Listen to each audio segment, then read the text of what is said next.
Bienvenidas y bienvenidos a una nueva Next Talk. Ya sabéis que la idea de estas conversaciones es hablar sobre temas de actualidad científica que nos parecen relevantes y hacerlo con autoras y autores de la editorial, así como personas cercanas a esta. Las pasadas que hicimos estaban relacionadas con un tema tan importante como la pandemia que vivíamos, y para introducir el tema de la de hoy me gustaría decir una frase de una de las personas que precisamente nos acompañan, Azuquae Pérez.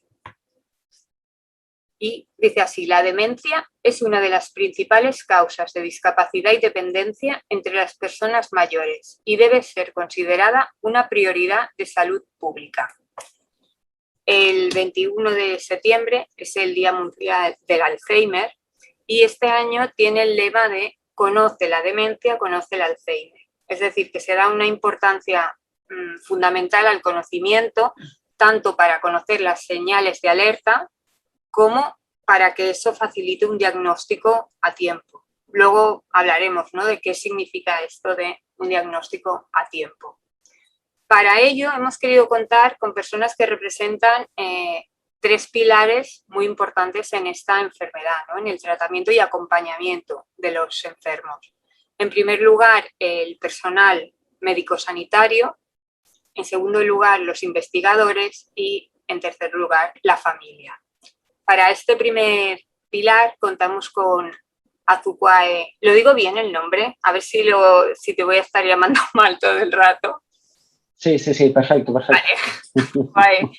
Pérez, que es el autor del libro Los relojes tienen un horario que cumplir, y de hecho es creador del proyecto, que luego nos explicará, que se inmortalizó en el libro. Tuvimos el honor de hacer lo posible, pero luego nos explicará por qué era mucho más que un libro. Y Azuquae está en el hospital, es neurólogo y está en el Hospital Insular de Gran Canaria. Luego nos explicará esto, y también nos ha dicho que es nieto de Marina, que ella nos dejó hace un tiempo y que en los últimos años se fue apagando, muy probablemente por una demencia vascular. Después contamos con ya un veterano de las Next Talks, que es Javi Burgos.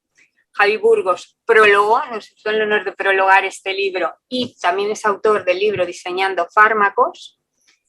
Y Javi es licenciado en biología, especialidad bioquímica, doctor en biología molecular. Ahora mismo esto lo voy a leer porque si no nunca me acuerdo, director general de investigación y alta inspección de la Conselleria de Sanitat de la Generalitat Valenciana, y está aquí porque durante muchos años ha investigado los mecanismos moleculares de la enfermedad de Alzheimer. Hola, ¿qué tal, Javier?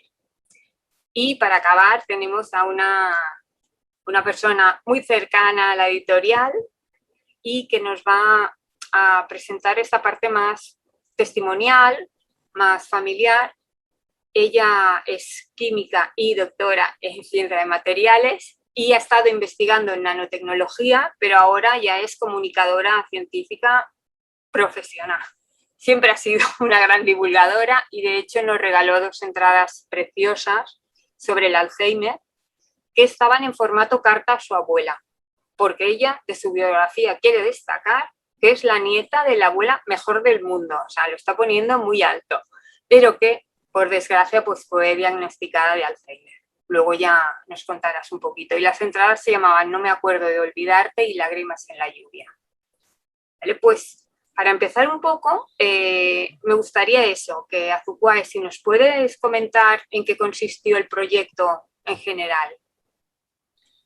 Bueno, el proyecto original, el que dio lugar al final al libro, fue una exposición que hicimos en La Palma. Yo ahora trabajo en Gran Canaria, pero en su momento estaba trabajando en La Palma. Yo soy palmero, estaba en mi tierra. Y realmente lo inicial fue una exposición de relojes, los mismos que se ven en el libro, intentando explicar qué era lo que sucedía en los deterioros cognitivos, sea Alzheimer o sea otro tipo de deterioro cognitivo. La idea original pues se fue fraguando durante bastante tiempo y yo creo que solo se pudo hacer porque estaba en La Palma y por las características especiales del lugar. Y básicamente se basaban en dos problemas fundamentales que veíamos en la consulta. Por un lado, bueno, una cosa habitual en las consultas de neurología en La Palma y casi en cualquier sitio es que no hay mucho tiempo para hacer la consulta. La mayor parte de ese tiempo se invierte en saber qué es lo que le sucede al paciente, que el paciente pueda contar. La otra parte se dedica a intentar encontrar nosotros el nombre de lo que le sucede, pero la parte de informar, que también debería de ser importante, pues hay veces que se queda un poco coja. Para casi cualquier enfermedad eso es muy importante, pero mucho más para enfermedades como esta. Y entonces nosotros sabíamos que teníamos un problema y a partir de ahí intentamos encontrar alguna solución que no podía ser de las soluciones habituales que se suelen ofrecer en consulta, sino que tenía que exceder un poco el marco de la consulta. Y por eso acabamos haciendo una exposición con relojes para intentar explicar en qué consisten estas enfermedades y poder llegar a mucha gente sin necesidad de que estuviera en el ámbito sanitario, sino llegar a toda la isla. Esa fue la idea original. ¿Y cómo se te ocurrió la idea de hacerlo desde los diferentes puntos de vista, ¿no? El histórico, porque sale la entrevista a Gustete, el visual, por los relojes, y aparte luego el divulgativo, ¿no? De una forma además muy breve, que se explica muy bien, y las fotos, que luego iremos también. Esto también tiene variedad.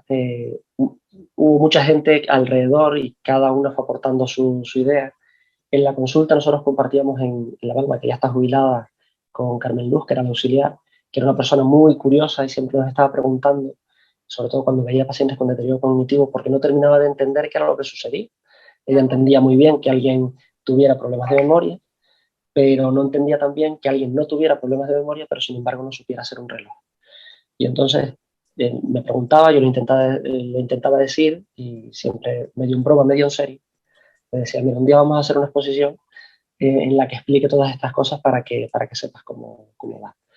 Y a partir de ahí empezamos a guardar relojes. Cuando vimos que ya teníamos muchos, empezamos a pedir consentimientos a los pacientes porque aquello iba para algo y decidimos hacerlo en global. Y el test del reloj para eso sirve, es muy efectivo porque no necesitas saber cómo funciona, simplemente necesitas saber en qué consiste y luego cuando ves un reloj que está mal, sabes que ahí hay algo. Ya te informa mucho sin mucho texto, sin muchas letras, sin ni siquiera conocer una historia detrás. Entonces nos planteamos la exposición de esa forma. Yo te cuento la historia, pero si no quieres leer la historia, simplemente te basta con ver los relojes, porque viendo los relojes ya eres capaz de distinguir o de ver lo que sucede en estas enfermedades. Para aquellos que no lo conocen, ¿en qué consiste este test del reloj? Mira, el test es, en la consulta nosotros pasamos muchos test de cribado. Básicamente la idea es intentar identificar entre aquellos pacientes que tienen una queja de memoria o otro tipo de alteración cognitiva, intentar identificar aquellos que realmente van a tener un deterioro cognitivo progresivo. Para eso intentamos usar test cognitivos que básicamente valoran la cognición. El test del reloj es uno de ellos, ¿vale? Quizá el más conocido es el Mini-Mental, que tiene valor otros parámetros, pero bueno, se pueden usar muchos. Nosotros intentamos que en la consulta no son muy amplios porque necesitamos que sean de muy poco tiempo. Claro. Entonces, en el test del reloj, básicamente lo que se pide es que se dibuje un reloj. Se le dan las indicaciones, dibuja un reloj, a una esfera, a la grande, coloca los números en su interior y luego las manecillas marcando las oncillas. Básicamente con eso lo que le estamos pidiendo es que nos demuestre que las funciones cognitivas que se necesitan para hacerse el reloj están bien. Es un poco la idea. Vale. Sí, no, yo me acuerdo que cuando vi el manuscrito me quedé, porque no lo conocía, el test del reloj, y fue muy impactante, porque claro, cuando te enseñan neuroimagen, sí, no, lo ves, pero ostras, es que cuando ves un reloj así, o otros que te quedas más, fue como, ¡guau! Este libro te dice muchas cosas, te remueve por dentro cuando ves según qué, pues eso, qué imágenes, ¿no? También tenemos una de las cosas que nos ayudó a hacer esto es que muchos familiares nos decían que fue precisamente viendo el test del reloj donde se dieron cuenta de sus padres, de sus tíos, de sus abuelos, fue donde se dieron cuenta de que allí había un problema y donde se llevaron quizá el impacto del diagnóstico. Entonces era algo que sabíamos que iba a gustar. Claro, sí, sí. Recuerdo que antes del COVID se hablaba del Alzheimer como de la epidemia del siglo XXI. Sí. Y es que, claro, se ha pasado, o al menos yo tengo la percepción, de que todo era demencia senil, a empezar a ver casos infamosos, familiares de personas cercanas que tienen Alzheimer. Claro, ¿en qué números? ¿Se ha incrementado mucho o es que antes no se diagnosticaba? Bueno, realmente lo que está ocurriendo es lo contrario. Lo que pasa es que como cada vez vivimos más, pues probablemente la cantidad total de diagnósticos sean mayores. Teóricamente la incidencia en los países del primer mundo está disminuyendo y probablemente se cree que es por el control de los factores de riesgo. Sabemos que hay determinados factores que pueden aumentar a lo largo de la vida el riesgo de padecer una demencia, sea la tensión arterial, sea el hacer ejercicio, sea la educación, etcétera. Tratando esas cosas en momentos iniciales podemos disminuir, y eso parece que es lo que está sucediendo, la incidencia de la enfermedad. Sin embargo, si aumenta la esperanza de vida, pues aumenta el número de diagnósticos totales. Eso es básicamente lo que está sucediendo. Vale. Y Javier, en tu caso, ¿cómo fue tu acercamiento al estudio del Alzheimer?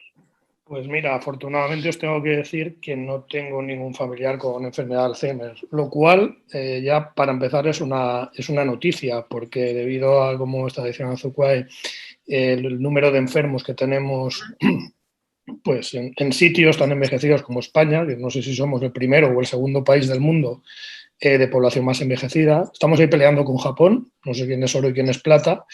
Pues bueno, pues es raro no tener en tu entorno próximo un enfermo de Alzheimer. Afortunadamente yo no lo tengo.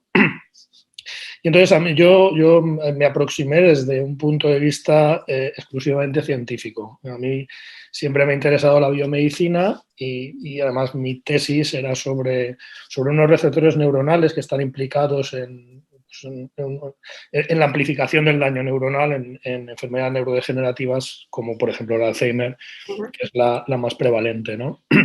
Entonces siempre he visto la enfermedad de Alzheimer, como digo, afortunadamente, desde el tubo de ensayo, ratón, célula, etcétera, ¿no? No lo he visto en el paciente. Entonces, aquí también hay una paradoja, ¿no? Porque tú estás trabajando como científico intentando pues comprender qué está pasando ahí y claro, cuando de repente ves un enfermo de Alzheimer, pues tus referencias cambian radicalmente, porque al final pues estás trabajando para eso. Probablemente con poco éxito, porque no estamos avanzando demasiado, no hemos avanzado demasiado en estos 100 y poco años, pero bueno, yo creo que es una visión completamente diferente a la de las otras dos personas que tengo aquí para compartir esta conversación. Claro, porque ahora mismo, claro, estamos hablando de diagnósticos, ¿no? Que parece que también, si digo una barbaridad, corregidme por favor, hay como diagnóstico para las personas que tienen Alzheimer precoz o hereditario, más bien, que se desarrolla, aparece cuando son más jóvenes, como que hay algún gen, algún indicador, y no sé si era posible determinar si esas personas, pues eso, podrían llegar a desarrollarlo o no. Y el tema, si hubiese, ¿estamos preparados para un diagnóstico así? O sea, con muchos tiempos de antelación. Uf. Bueno, vamos a ver, yo aquí con Azuquai en la pantalla, ¿no? Él sabe mucho más de todo esto, pero el Alzheimer por lo menos tiene dos tipos. La enfermedad de Alzheimer hereditaria o genética, también llamada familiar, de aparición temprana, a partir de los 40 45 años, y luego la esporádica o no familiar, no genética. Y esto con algunos matices, pero bueno, así como en grandes números. La hereditaria, la genética, que es un trocito muy pequeño del diagrama, ¿no? O del queso, pues como un 1%, incluso menos, sí que está muy asociada con mutaciones concretas. ¿vale? Si tienes, es una herencia mendeliana dominante. Es decir, si tienes el gen, sufres la enfermedad siempre y cuando tengas el tiempo suficiente para que empiece esa enfermedad, ¿no? Entonces, hay un puñado de mutaciones, generalmente de una proteína que es la que genera al final los depósitos de amiloide en los cerebros, que es la proteína precursora del amiloide, que es como se llama, y de las enzimas que lo cortan, es decir, otras proteínas que participan también en el proceso o el procesamiento de esa proteína. Cuando eso ocurre, y cuando tienes esas mutaciones, a partir de cierta edad casi es irremediable que sufras la enfermedad, ¿vale? Y esto se ha visto en algunas poblaciones enriquecidas. Por ejemplo, hay una población muy estudiada en Antioquia, en Colombia, que están a muchos miles de metros de altura y no bajan de allí, se relacionan unos con otros, con lo cual se han enriquecido las mutaciones, y ahí incluso están haciendo estudios de fármacos para ese tipo de Alzheimer muy concreto. La pregunta es si ese tipo de Alzheimer es igual al otro, ¿eh? Y esto es una pregunta que no tiene una respuesta sencilla, ¿eh? Sin embargo, el gran volumen de enfermos de Alzheimer esporádicos pues no están asociados a una mutación puntual. Puedes tener susceptibilidad genética, que es comprar factores de riesgo para sufrir la enfermedad. Vale. Y el diagnóstico es otro mundo también, ¿eh? Que también, si queréis, podemos hablar luego. Sí, porque es uno de los puntos, ¿no? ¿Por qué es tan importante el diagnóstico temprano? ¿Cómo se diagnostica? Porque a mí una de las cosas que me sorprendió mucho también en el libro fue tantas clases diferentes de demencia, ¿no? ¿Cómo sabes cuál es exactamente? Esa es una buena pregunta que, bueno, nos equivocamos nosotros también en la consulta, o sea que no es tan sencillo como decidir en la primera consulta qué tipo de diagnóstico tiene el paciente. Realmente, en la clínica, nosotros establecemos un diagnóstico la mayoría de las veces que es predominantemente clínico, es decir, en base a los síntomas que tiene el paciente y la exploración que nosotros hacemos, una vez descartadas causas tratables de eso, y llegamos a la conclusión de que por tanto debe ser un deterioro cognitivo degenerativo, a partir de ahí el apellido que pongamos a eso se basa en lo que encontramos en la clínica. No, por lo general, en un gran número de pacientes no se basa en pruebas complementarias. Sí es cierto que hay algunas que nos pueden ayudar, que no se hacen en todos los casos, sino en determinados casos, para intentar ser un poco más certeros en lo que estamos, en el diagnóstico que estamos dando. También es cierto que la gran mayoría son Alzheimer, como mucho demencias mixtas, Alzheimer y vascular, pero aún así, la mayoría de las veces, sobre todo gente mayor que tiene un deterioro progresivo, tenemos en la consulta, la mayoría se hace básicamente con eso, una neuroimagen para ver que está todo bien, que lo más que nos puede decir es que haya más o menos grado de atrofia en determinadas zonas, pero a veces ni eso, y una analítica muy básica en la que se piden aquellas cosas que pueden dar lugar a olvidos, despistes y demás. A partir de ahí se establece el diagnóstico en base a los síntomas, a la clínica, no mucho más. Y en tu caso, Dolores, ¿cómo fue todo? O sea, ¿cuándo fue la consulta, no? ¿O por qué veíais que se comenzaba? A ver, en mi familia hay una historia de Alzheimer esporádico, creo, porque nadie lo ha tenido antes, a partir de los 40, sino ya en la edad adulta. Pero mi tatarabuela creo que tuvo demencia senil.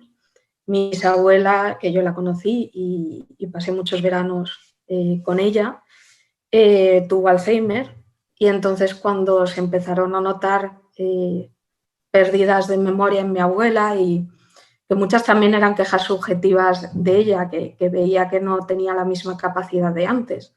Y entonces sí que la llevamos, creo, a la Clínica Universidad de Navarra y le hicieron pues una batería de test. Y eso quedó como ahí y ya está. Pero como seguía empeorando, iba teniendo pues, no sé, o sea, es como, me da la sensación, lo explico sin términos científicos, sino que ella, y ahora cada vez hace como reset de memoria y entonces pues vuelve a empezar con la misma historia. Entonces ahora esto ocurre más frecuentemente, pero entonces ya lo empezábamos a ver, que ya te contaba una historia más o menos larga y cuando acababa volvía a empezar. Y bueno, pues una serie de cosas, de despistes y tal. Y entonces le volvieron a repetir los test. Ah, bueno, no, en realidad le llevamos al neurólogo y el neurólogo no quería hacer los test porque la vio súper bien. Le hizo pues, las preguntas clínicas de rigor.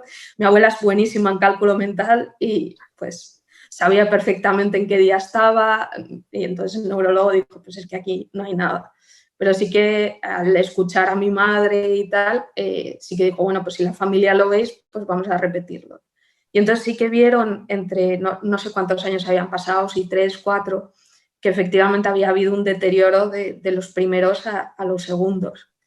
Y también le diagnosticaron algo de depresión, que creo que también es típico en los inicios del Alzheimer, porque como ven también que van perdiendo las capacidades y se ven más limitados, pues les cuesta más. Entonces, pues le dieron un poco con la historia clínica de decir, pues en su familia ha habido casos de Alzheimer y estamos viendo un deterioro, pues le dieron el diagnóstico, creo que es de posible Alzheimer, o sea que tampoco es... y entonces le pusieron medicación y bueno, ella lo llamaba, es verdad que también tomaba mirtazapina, que es un antidepresivo, ella lo llamaba la pastilla para dormir y los parches. Y entonces, bueno, pues ella iba con el diagnóstico médico diciéndole a la gente, ¿veis? No tengo Alzheimer.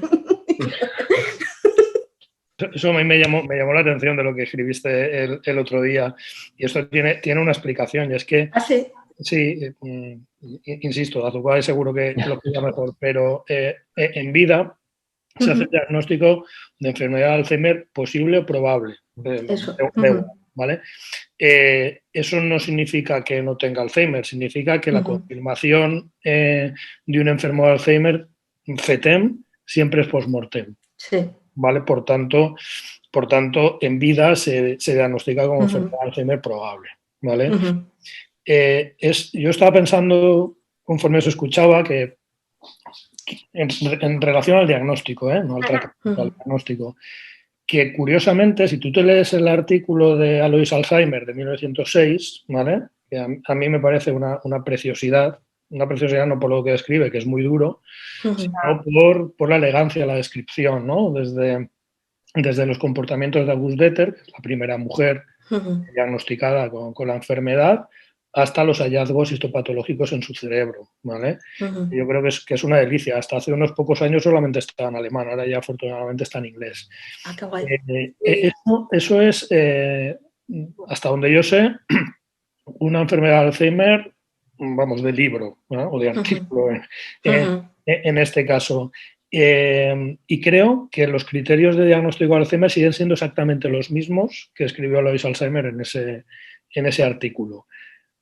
Ahora bien, creo que en los últimos años hemos logrado afinar, poco a poco ir afinando con las diferentes técnicas y por eso lo que hace 40 años era una demencia senil, pues ahora igual se diagnosticaba con enfermedad de Alzheimer, ¿no? Porque disponemos de muchas más herramientas de diagnóstico y también han cambiado un poco el concepto de evolución de la enfermedad. Tal cual. Y además, lo que decía Dolores de las quejas subjetivas, hay que entender, primero se hacía un diagnóstico de demencia y o tenías demencia o no tenías demencia. Luego se va incluyendo un deterioro cognitivo, no tienes una demencia, pero tampoco estás como estabas previamente. Y bueno, todo esto se trata de hacer un diagnóstico anterior. Y ahora, si me preguntas por las quejas cognitivas, yo siempre las pongo cuando doy charlas en atención primaria, porque si se sigue pacientes con quejas de memoria que le haces una valoración y no tienen un deterioro cognitivo, todas las valoraciones son normales, pero los sigues en el tiempo, pacientes o personas con quejas de memoria a la larga van a desarrollar con mayor probabilidad de deterioro cognitivo que las que no tenían quejas de memoria. Claro, eso no te sirve para mucho hasta no saber diferenciar quién sí y quién no, pero nos sirve para saber que pues, el inicio de la enfermedad probablemente es mucho antes de lo que suponemos. Y sí, los criterios diagnósticos se basan más o menos en lo mismo, pero cada vez intentando hacer un diagnóstico más temprano. Y esto del probable o no probable lleva a veces en la consulta, porque claro, en los juicios diagnósticos pones probable demencia tipo Alzheimer o probable enfermedad de Alzheimer.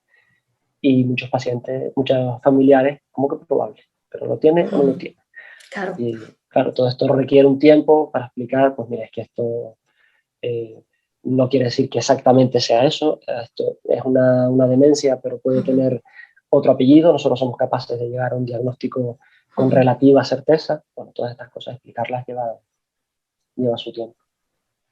Claro, ahora lo entiendo, que una persona conocida le dijo que sí, que a su madre le habían diagnosticado Alzheimer, pero que no lo tenían muy claro. Igual era que sí o que no. Claro, lo entiendo, se dijeron probable la gente, además supongo que es algo que primero no quieres aceptar o te cuesta un poco aceptarlo, ¿no? Y precisamente por eso, ¿por qué es tan importante a tiempo? Porque uno puede pensar, ostras, me van a estar unos años que aún estaría bastante bien y ya estoy con el diagnóstico encima. ¿Sabes? Eso como posible enfermo, quiero decir. ¿Por qué es tan importante? ¿Qué se hace una vez se hace este diagnóstico para intentar mejorar o mejorar, no detener si se gasta? Que realmente el diagnóstico no se hace, no vamos por la calle haciendo diagnóstico. El diagnóstico parte de una queja. Es decir, alguien llega a la consulta porque tiene una queja X, la que sea. Y a partir de ahí, según sea esa queja o no, pues se empieza a tirar del hilo. Yo preferiría saberlo. En el caso de que yo tuviera un deterioro cognitivo y pudiera decidir ahora qué voy a hacer o qué no, preferiría saberlo. Yo no me encuentro pocos casos en los que prefieran no saber nada. De hecho, nosotros en consulta, sobre todo en gente joven, en gente joven por lo general tenemos más certeza del diagnóstico que en gente mayor, básicamente por el tipo de pruebas que hacemos. En gente más mayor, para llegar a un diagnóstico, digamos, si por encima de 65 años o 70 años es muy probable que un deterioro cognitivo sea una enfermedad de Alzheimer, cuando eres más joven tienes que descartar muchas otras cosas, ¿vale? Entonces, el grupo de pruebas que se hacen nos permiten quizás hacer un diagnóstico de mayor certeza, incluso llegar a hacer estudios genéticos, que es muy poco frecuente, pero también se llega a hacer. Yo en los casos que he tenido en los que se plantea eso, en general todo el mundo quiere saber, quiere conocer exactamente qué le sucede y qué no. Y nosotros por lo general siempre con las familias intentamos anticiparlo. Es decir, hay un cierto grado de probabilidad de que evolucione o no. No sabemos si va a evolucionar o no, pero tenemos que ponernos como médicos, tenemos que ponernos lo peor y darles alternativas, es decir, que ese paciente pueda tomar sus decisiones ahora que a lo mejor después no puede tomar. Incluso para organizarte tu vida. Ya. Eso estaba pensando, sí, sí. Es decir, hombre, no se diagnostica Alzheimer con 20 años, pero si tienes una edad, tienes 45, 50, 60 años, pues hombre, saberlo te puede servir para organizar con tu familia o si estás solo, pues para hacer lo que tengas que hacer. He visto casos de gente que no tenía familia, bueno, pues que ha aprovechado para legar en vida, pues, lo que hubiera para la causa que creía conveniente, ¿no? Y eso lo tienes que hacer cuando eres paciente, pues ya no lo puedes hacer. Hay una paradoja en la gente esta que os contaba de enfermedad de Alzheimer hereditaria de Antioquia, que es que por el tipo de herencia que es, pues las mujeres o las madres saben que la mitad de sus hijos van a tener Alzheimer, ¿vale? Wow. Lo cual es muy duro, ¿eh? Y ellos dicen, bueno, pues algunos, pues cuando yo sepa, cuando empiecen los síntomas, pues tomaré medidas más drásticas. Pero claro, cuando empiezan los síntomas no eres consciente de lo que te está pasando, ¿no? Entonces, hay muchos conceptos éticos detrás de un diagnóstico, pero desde luego lo que dice Guay, nadie, o sea, tú cuando tienes dudas vas al neurólogo y es ahí donde existe el diagnóstico. ¿Quieres hacerlo normalmente? Sí, además también hay un problema en estos casos, sobre todo gente que vive sola o que tiene poco apoyo familiar, Hay que entender que la enfermedad no solo la enfermedad en sí, lo que vemos en la consulta, es que ese paciente va a su casa y ojalá tenga un entorno familiar que lo pueda cuidar, pero no siempre es así. Y no es poca la problemática que hay en los hospitales con pacientes con deterioros cognitivos, con demencia, que viven solos hasta que no pueden vivir solos. Entonces, muchos acaban en el hospital sin una causa clara para estar en el hospital. Entonces, todo eso hay que intentar establecerlo con tiempo que nos permita darle una ayuda, viva solo o no viva solo. Sí, sí, que todos los trabajadores sociales, ¿no? También deben necesitar para ayudar un poco al enfermo y a la familia. Sí, sí. Y de hecho eso en parte era lo que intentábamos hacer en La Palma con la exposición, mover a mucha gente que se implicara en esto. En La Palma la Asociación de Familiares de Pacientes con Enfermedad de Alzheimer, AFA La Palma, se implicaba mucho, siempre estaba en las consultas, siempre nos estaba comentando casos, porque no solo que se olviden o no, sino que en muchas situaciones hay alteraciones conductuales que implican que la convivencia sea bastante peor, y eso sí puede tener tratamiento. Entonces, lo conveniente sería intentar que se controlara desde el principio, no esperar a que aquello genere un problema y que después... Y luego tenemos otra variable en esta ecuación, que es el cuidador, ¿vale? Y el cuidador acaba desarrollando una patología característica de estrés, ansiedad, depresión, lumbalgia, consecuencia de estar cuidando a ese familiar. Es una enfermedad muy poliédrica, porque tiene efectos también. Tiene una connotación de empobrecimiento de la familia. Es decir, si hay un cuidador, si es un familiar, si está trabajando, tiene que dejar el trabajo, reducir las horas, o contratar una persona que antes no contaba con ella. No, es muy duro. Es muy duro por todo. De hecho, lo que comentaba Azucuae de las familias y eso, y tú, Javier, del cuidador, se ve mucho en las fotografías del libro también, que además lo que me gustó mucho es que no se ponía quién era el enfermo y quién era el acompañante o cuidador, ¿no? Porque ambos estaban viviendo esa enfermedad desde un punto o desde el otro. Cuidador, que es habitualmente la hija. Sí, por lo general, sí. Sin embargo, el síndrome es el del cuidador, no el de la cuidadora. Ya. Sí. No, claro, es que además es que socialmente esto es lo que comentaba, porque cuando alguien te dice normalmente tengo un familiar, piensas, madre mía, la que viene encima, ¿no? Para tener que ayudar y tener, que no es solo eso, la enfermedad, el propio que se ve todo, cómo le va repercutiendo. Entonces, aparte de esto que comentabas, Azucuae, de lo que se puede ayudar en la parte conductual o tal, a nivel cognitivo, ¿hay algo que pueda retrasar un poco la enfermedad? De tratamiento farmacológico, poca cosa. Para la enfermedad, que al final se termina usando quizá en otras situaciones, tenemos los anticolinérgicos clásicos, que es el dremesilo, galantina y galantamina, y ribastigmina y galantamina, perdón, y la bremantina, por otro lado, que son fármacos más sintomáticos que otra cosa y que se usan en distintas fases de la enfermedad. Que se conoce, o por lo menos hay muchos pacientes o muchos familiares que lo conocen como la pastilla o el parche del Alzheimer, y vienen angustiados porque hay en algunas circunstancias que o no se ponen porque no está indicado, o tiene alguna contraindicación el paciente, y sin embargo vienen asustados porque no se puede poner esa medicación y no vamos a poder hacer nada. Bueno, realmente no tienen ese efecto como para volvernos locos si no lo ponemos.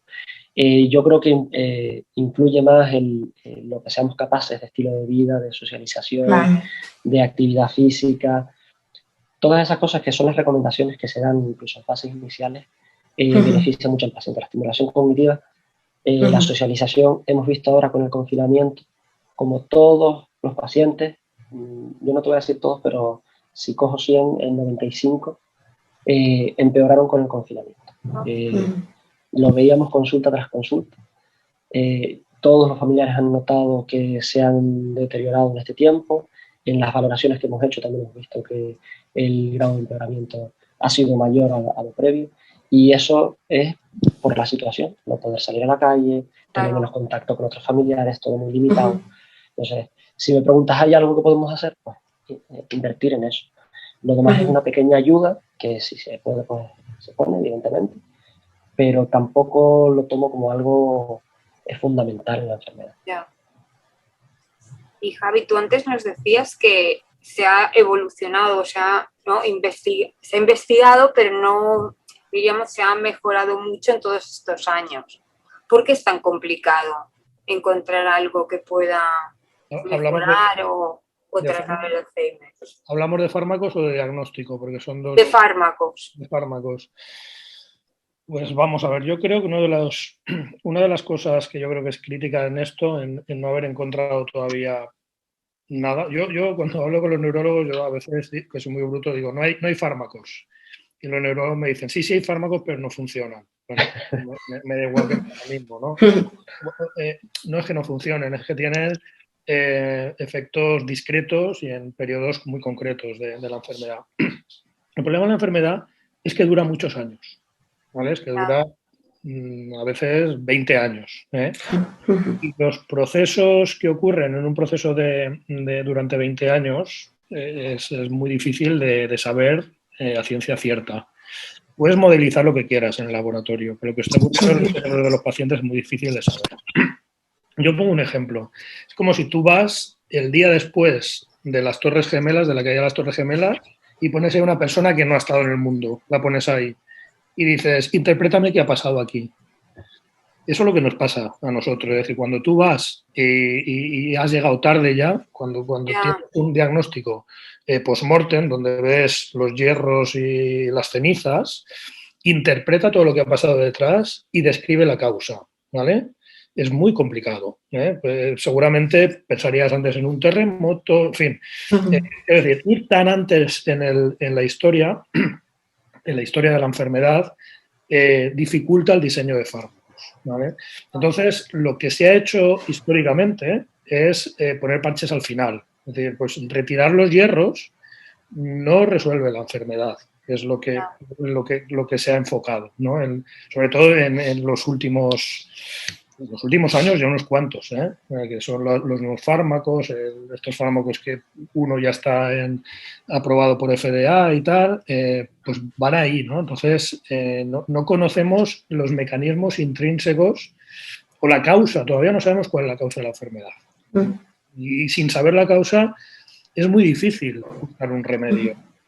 Tenemos la obligación de intentar diseñar remedios aunque no sepamos la causa, por serendipia, o por lo que quieras, eres capaz de encontrar una solución, pero es muy complicado. Sabiendo la causa, la solución siempre es más sencilla. ¿Por qué hemos ido tan rápido con las vacunas? Pues porque sabíamos la causa.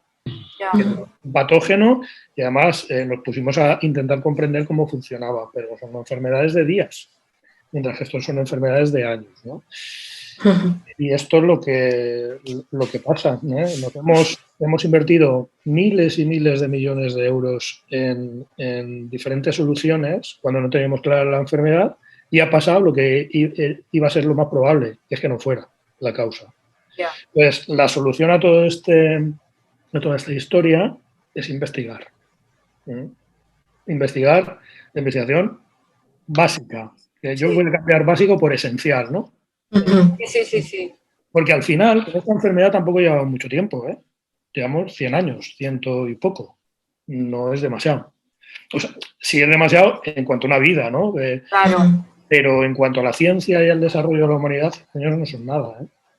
Ya, es que estamos acostumbrados, ¿no? Que todo lo queremos ya. Y no se puede. Es más, investigando la enfermedad de Alzheimer no llevamos 100 años, llevamos 30, 40. Ya. O sea, si tú te vas a la base de publicaciones científicas y pones enfermedad de Alzheimer y te saca una gráfica de los años, pues cuando empiezan a ver de verdad es a partir de los 70 a los 80. Hasta entonces... Sí, era una cosa un poco como, ¿no? Más extraña, más... Eso es. No. Vale. Y comentabas también la parte que era otra cosa diferente en el diagnóstico, ¿no? ¿Por qué ha habido también esta complicación en el diagnóstico? Pues mira, yo aquí también, aquí como antiguo científico también tenía un sesgo, ¿no? Y es que tú dices, pues hacemos una prueba, tu prueba da 27 y 27 es que tiene Alzheimer, ¿vale? Y cuando te pones a hablar con los neurólogos, y yo he tenido la suerte de hablar con muchos y muy buenos, pues al final lo que ocurre es que el diagnóstico se construye, ¿vale? Se construye un poco a lo Doctor House, es decir, empiezas a sumar pruebas y llegas a una cierta conclusión, ¿vale? ¿Qué pruebas se utilizan para construir ese diagnóstico? Pues muchas veces depende de las que haya en el hospital, ¿eh? O muchas veces depende del paciente. Estamos hablando antes del test del reloj. Sí. O el Minimental. ¿Qué pasa con los analfabetos? Porque poblaciones de enfermos, esto ocurría, por ejemplo, cuando yo estaba en Granada hablando con Cristóbal Carnero, uno de los neurólogos también referencia de este país. Él utiliza un test que se llama fototest, ¿no? ¿Por qué utiliza el fototest? Porque hay muchos pacientes ancianos que vienen a las Alpujarras que no saben leer ni escribir. Y, por supuesto, pueden poner números, ¿no? Entonces, al final, tú haces una construcción, el neurólogo o el psiquiatra hace una construcción de este diagnóstico en función de lo que tenga. Es decir, pues tienes análisis de sangre que te den pistas, o si ahora, afortunadamente, ya empiezan a haber aparatos de PCR en todos los hospitales, gracias a la COVID-19, pues ya puedes hacer genotipados de ApoE, que es una proteína muy implicada en la enfermedad de Alzheimer. En fin, y con todo esto pues vas construyendo el diagnóstico, ¿no? Si tú tienes un muy buen neuropsicólogo en tu hospital, pues te hará un muy buen diagnóstico. Si no lo tienes, te tendrás que buscar la vida por otro lado, ¿no? Y al final el diagnóstico es muy complicado por esto, ¿eh? Y no hay ninguna técnica a día de hoy que te diga sí, ¿no? Ya. ¿Seguro? No. Según la descripción de Alzheimer, que yo creo que todavía la que utilizan muchos neurólogos, pues es las variaciones de amiloide de tau, ¿vale? Y el deterioro cognitivo. Estos son lo que te permite caracterizar que una demencia es enfermedad de Alzheimer. Es básicamente así. Yo en La Palma hacía... es que me estaba acordando, yo en La Palma tenía que hacer unas cosas y aquí en Gran Canaria hago otras que no dependen un poco de lo que quiera hacer o no, sino de la disponibilidad que tengo de ellas. Y, por ejemplo, aquí sí tengo un neuropsicólogo, hay un neuropsicólogo que se encarga de ver a los pacientes y eso a mí me resulta de mucha información porque invierte mucho en el paciente y nos define un perfil clínico, que sí es cierto que luego cuando más o menos cada perfil clínico se suele asociar con un tipo de demencia, aunque sabemos que no siempre es así. Cuando se ve por perfiles clínicos, después en los exámenes post-mortem, se ve que nos equivocamos pues, unas cuantas veces, pero ya eso es un avance de cara a tener una certeza en el diagnóstico. Y si a eso vas añadiendo otros parámetros, sea de estudio líquido cefalorraquídeo, si tienes posibilidad de medir atrofia en la resonancia, o si tienes posibilidad de tener estudios de PET o PET amiloide, que se usan más en investigación, pues todo eso va haciendo que ganes en certeza con respecto a lo que tiene el paciente. Mientras más certeza tengas de lo que está sucediendo en el paciente, pues más claro tienes si en determinado ensayo un fármaco es efectivo, ¿no? Si resulta que combinas pacientes que tienen distinta patología, pues entonces al final no sabes si lo que estás haciendo es efectivo o no es efectivo. Entonces el diagnóstico tiene que intentar ser lo más certero posible. En la clínica nos quedamos en un... Bueno, yo creo que sí podemos diagnosticar a un amplio número de pacientes, pero sí es cierto que muchas veces nos quedamos con el probable en base a pocas pruebas en la clínica. Y luego también que la enfermedad de Alzheimer pura, pues es un mirlo blanco, es decir, sí que las hay, claro que las hay, pero hay muchísima demencia mixta. Y entonces ahí el diagnóstico se complica radicalmente, ¿no? Sí. Pero bueno, en esto estamos avanzando también. Hace unos cuantos años, Alzheimer era si tenía demencia. Sí. Y ahora, si tú tienes un deterioro cognitivo leve, si es amnésico más, si tienes ciertos marcadores que empiezan estos de líquido cefalorraquídeo, pues ya puedes hacer un diagnóstico de enfermedad de Alzheimer probable y todavía ese señor o esa señora no tiene demencia, cosa que hace 20 años o tenía demencia no tiene Alzheimer, ¿no? También el concepto de la enfermedad ha cambiado. Sí. Ha cambiado. Y en toda esta parte clínica que os ayuda un poco a definir, supongo que la familia también jugará un papel muy importante, ¿no? La persona que está allí viendo cómo evoluciona, porque no es el tiempo que vosotros podéis dedicar para hacer el seguimiento de toda esta persona. Dolores, ¿vosotros tenéis algunos indicadores por parte del médico de fijaros en cosas específicas de cómo evoluciona? Yo creo que así que yo tenga conciencia, no. O sea, me imagino que sí, que mis tíos, que son los que viven con mi abuela, pues probablemente sí que tengan alguna pauta más, pero en general ellos en consulta simplemente cuentan lo que ven. O sea, pues sí, si mi abuela está más desorientada, si ahora necesita más ayuda para ducharse o para vestirse, sí, claro que aquí ya entra porque ella también ha tenido algún problema de corazón y ha perdido, o sea, no sé si entraría en demencia vascular porque sí que ha tenido algún síncope pequeñito y tal, y pues bueno, eso también, o sea, sí es un poco decir cómo es su día a día, qué es las cosas que hace y qué cosas no hace, qué cosas ha ido dejando de hacer, porque ya, por ejemplo, pues antes en la tablet, que ya sigue diciendo que hace sopas de letras ahí, pero ya no hace sopas de letras, o pues el año pasado que cumplió 80, pues le regalaron un álbum de fotos de toda su vida, con sus hijos, sus nietos, sus padres, pues cada vez lo usa menos. O sea, sí que ha estado muchos meses tal, pero ahora le cuesta. Y de hecho a mí me sorprendió porque se confunde ella con su madre, por ejemplo. O sea, y es como que tiene... yo creo que se ha hecho una estructura mental de ciertas cosas que sigue como una pauta y pues el orden de los hijos. Y aunque no, la foto no siga ese orden, pero ella los dice así. O sea, es como tiene sus pequeños mecanismos como para que los demás no se den tanta cuenta de lo que ha perdido. Pues mi tío, por ejemplo, contaba que cuando le llaman amigas no tiene ni idea de quién le está llamando. Pero dice, ay, que muchas gracias por llamar. Ay, sí, sí, ya hablaremos. Muchas gracias, adiós, adiós. Y les cuelga. Pero ella hace su discurso mental de, ay, qué alegría que me llamen. Entonces, pues sí, tienes dos recursos. Claro. Cada vez va teniendo menos. Y entonces esto, claro, cuando vives con ella, pues yo me doy cuenta, pero yo voy a verla simplemente. Pero claro, cuando vives con ella, te tienes que pelear porque no quiere comer X cosas,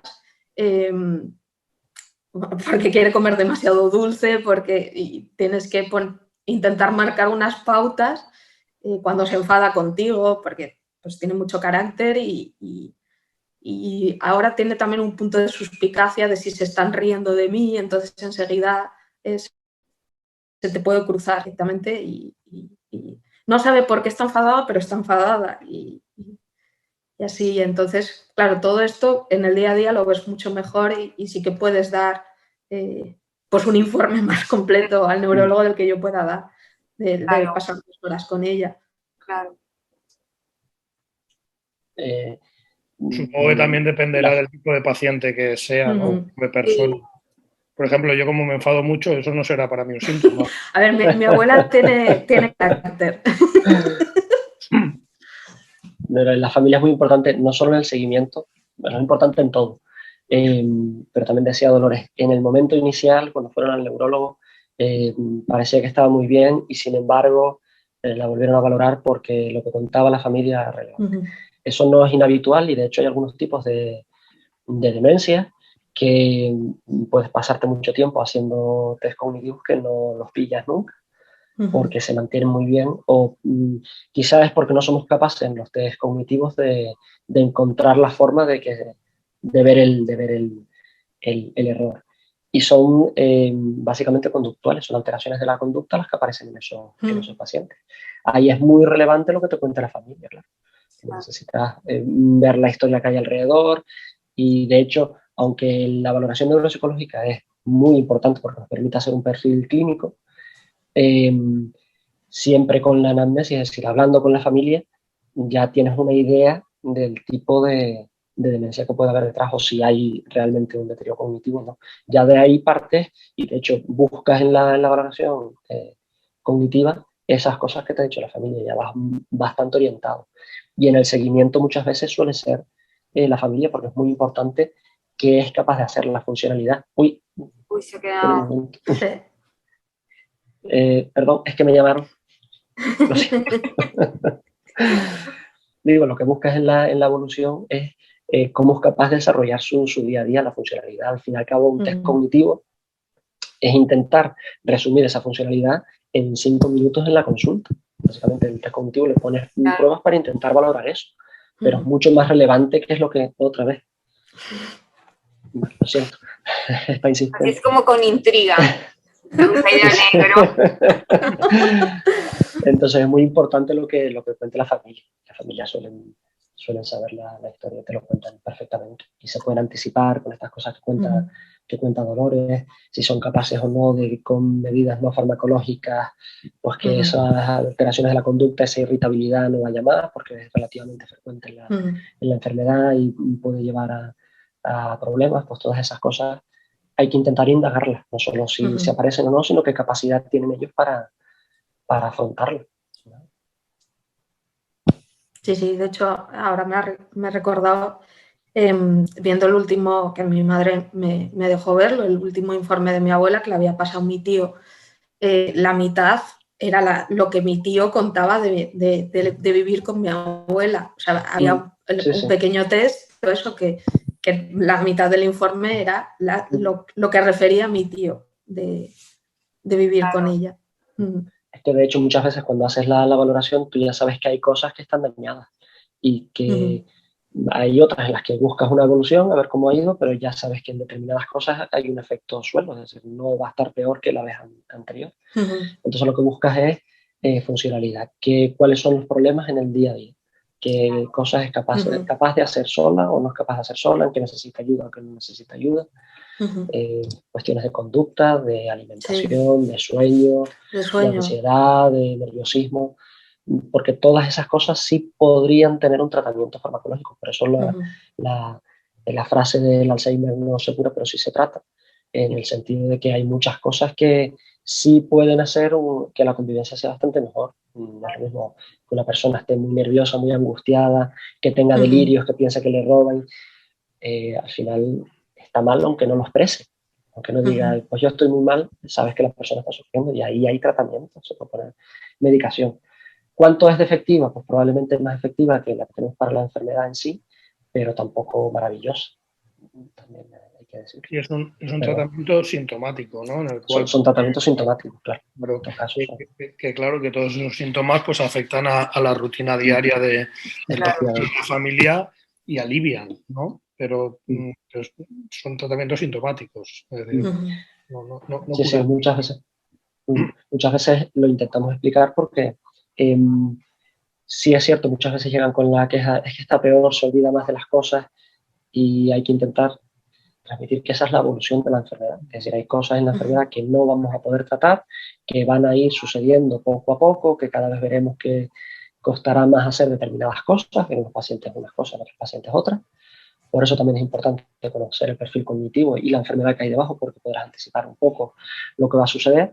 Pero luego hay síntomas que sí es conveniente buscarlo porque pueden tener tratamiento. Puede haber un cambio en lo que hay en casa poniendo medicación. Eso es muy importante y por eso son estructuradas casi todas estas consultas preguntando parte por parte qué sucede, y lo importante de esa historia es lo que cuenta el familiar. ¿Qué papel creéis que han jugado pues cómic o película como Arrugas y ¿no? divulgación como el libro que has hecho tú, los posts de Dolores, ¿crees que había como un poco de tabú en esta enfermedad y cuanto más se conoce a través de la divulgación, eso ayuda a pues comunicarla más, que la gente se atreva a ir al médico y decir, mira, tengo problemas, o un familiar también se sienta más comprendido viendo que hay en otros lugares que también, ¿no? ¿Cómo que qué pensáis? Yo estoy convencido de que tenemos que hacer más divulgación todavía. Una de las pacientes que intentamos que apareciera en el libro y que no apareció porque falleció poco antes, le hicimos una entrevista porque participó en las jornadas que se hicieron alrededor de la exposición. Y la mujer, que era la cuidadora, comentaba cómo había empezado la enfermedad, cómo se había desarrollado, y gran parte del momento inicial era la forma que tenían de ocultar a los amigos lo que estaba sucediendo. Yeah. El miedo a tener una enfermedad o no tenerla, cómo dejaban de ir a determinados sitios porque él podía tener problemas. Y ya no solo la angustia de que esté sucediendo la enfermedad, la angustia de tener que ocultarla al resto de la gente. Y claro, eso no fue hace tampoco mucho tiempo, es decir, empezó la enfermedad. Pues, Ya, por eso lo comento. Y sin embargo lo contaba de esa manera, como algo que había que ocultar. Entonces, en parte por eso también era la exposición, intentar hacerlo como algo normal. Cuando vemos las cifras y las ponemos nosotros no tenemos estudios epidemiológicos, no teníamos en su momento, ni tenemos ahora, para decir cuántos pacientes hay en La Palma, pero podemos hacer estimaciones con respecto a las cifras que hay por ahí. Y cuando lo pones en personas de la isla eran muchas. Por eso la intención de llegar a donde fueran, no solo el ámbito sanitario, sino ir a los institutos, la gente que pasaba paseando por la ciudad, intentábamos que fuera la exposición. Yo creo que es importante hacer eso. En nuestro caso era local, intentando atraer a la gente de ahí, porque yo tengo la impresión de que todo lo que esté en internet, por ejemplo, los posts en Naucas o las otras cosas que hemos hecho, si llega mucha gente, pero no sabes dónde está esa gente y no sabes, probablemente al que llega es alguien que está interesado en estos temas y no a quien tú quieres que llegue. Entonces, en ese sentido, creo que hay que hacer incluso más divulgación. Yo creo que lo que no se cuenta no existe. Y lo que no se entiende tampoco. Entonces, es una obligación por muchas razones. Y yo creo que cosas como esta, pues no sé cuánta gente nos verá, espero que mucha, y que empiecen a entender la dimensión de esta enfermedad. Claro, esto, por ejemplo, dice, si es una enfermedad rara y estamos todos muy concienciados que las enfermedades raras las tenemos que comprender y se han hecho grandes esfuerzos en los últimos años para visibilizarlas, ¿vale? Pues con una enfermedad con una incidencia como la tiene la enfermedad de Alzheimer, pues también, ¿no? Y en la que se ha trabajado tanto. Y esto se puede hacer a muchos niveles, ¿eh? Se puede hacer. Yo estaba recordando de un libro para niños que se llama Los despistes del abuelo Pedro, no sé si lo habéis leído. No. Es muy bonito porque le explica a los niños qué le pasa a su abuelo, un niño, ¿no? Y utiliza post-it para decir esto es una nevera, esto es un no sé qué. Yo ese libro lo regalé al colegio de mis hijas, ¿no? Y fui allí y hablé un poco de Alzheimer. Creo que se puede entender, creo que es importante que se vaya explicando desde el principio que esto es una enfermedad, que es una enfermedad bastante habitual. Es cierto que las enfermedades mentales normalmente están escondidas debajo de la alfombra. ¿Qué decir de la depresión? Sí, totalmente. Pero es que además, si lo quieres explicar en clave económica, pues también tiene una explicación muy clara. Un enfermo de Alzheimer nos cuesta, y nos cuesta a todos, al sistema sanitario, a la familia, a todo el mundo, nos cuesta pues aproximadamente unos 40.000-50.000 euros al año. ¿Vale? Ahora multiplicamos eso por aproximadamente 1 millón de enfermos que tenemos en España. Entonces, esto nos da una dimensión de una enfermedad que sin entrar en los mecanismos moleculares que nadie entiende todavía, ya te dice que tienes que prestarle muchísima atención, porque es que además, como la esperanza de vida sigue aumentando, pues el problema será cada vez más grande. Y como estamos diciendo antes, supone empobrecimiento de la familia, segundos enfermos, etcétera, etcétera, etcétera. Con lo cual, lo primero, pedagogía. Y luego inversión. Sí. Está claro. Y en tu caso, Dolores, como tú misma, ¿no? Has hecho divulgación, supongo, además de una manera, yo creo que eso, valiente y generosa, porque también desde la familia yo creo que es otro tipo de divulgación que es muy generoso, coger y compartir con los demás. Sí, yo habrá que conseguir el libro de Los despistes del abuelo Pedro, porque me ha llamado mucho. Estaba recordando... No gano nada con el libro. Pues eso, que yo en mi infancia y en mi adolescencia, porque mi bisabuela falleció cuando yo tenía 16 años, había convivido con ella. Y la relación que yo recuerdo, por mi parte, era de miedo, de ese no entender cómo una persona mayor era capaz de estar tan perdida, de no saber quién era yo, de no saber... Claro, todo aquello iba más, o sea, ya la pobre pues se murió en casa, en la cama, y ya no decía nada. Entonces, claro, entender eso, pues es muy complicado porque no tienes la visión de esa persona de antes. Claro, con mi abuela yo le tengo un cariño inmenso y estoy viviendo el mismo proceso que he visto en mi bisabuela. Y claro, ahora lo entiendo de otra manera. Y entonces, o sea, por un lado está mi espíritu científico de entender realmente qué es lo que pasa a mi abuela y por otro transmitir que esas personas que no entendemos, que nos pueden dar miedo, pues hay detrás una persona con una historia que creo que también sale muy bien reflejado en el libro de Azuquai, de cómo Auguste Deter pues, tenía una historia vital, tenía unos hobbies, tenía una serie de cosas. Y entonces, pues no sé, por ejemplo, ahora que tengo un sobrino de 8 meses, claro, él no sé cuánto tiempo vivirá mi abuela, pero como que puedo empatizar con lo que él pueda llegar a sentir con respecto a mi abuela, porque nunca la habrá conocido como era ella. Entonces yo creo que eso que es importante pues divulgar para saber cuidar a la gente, para saber cuidar a los cuidadores, para invertir, como dice Javi, y bueno, y transmitir la cara humana de la enfermedad realmente. O sea, que detrás de una persona que ya no habla o que contesta con monosílabos, hay una persona que tuvo una historia vital, que está rodeada de gente que la quiere y bueno, pues que siga ahí. Después de estas palabras de Dolores, me parece la mejor manera de cerrar esta charla. Os doy las gracias a los tres, yo he aprendido muchísimo. Sí. Y espero que también, bueno, no estoy segura que también todas las personas que nos han acompañado han aprendido mucho. Un besazo a los tres y bueno, igual nos vemos por los sitios, ¿no? Ahora que ya se empieza a poder salir, que vaya muy bien. Muchas gracias. Muchas gracias. Muchas gracias. Hasta luego.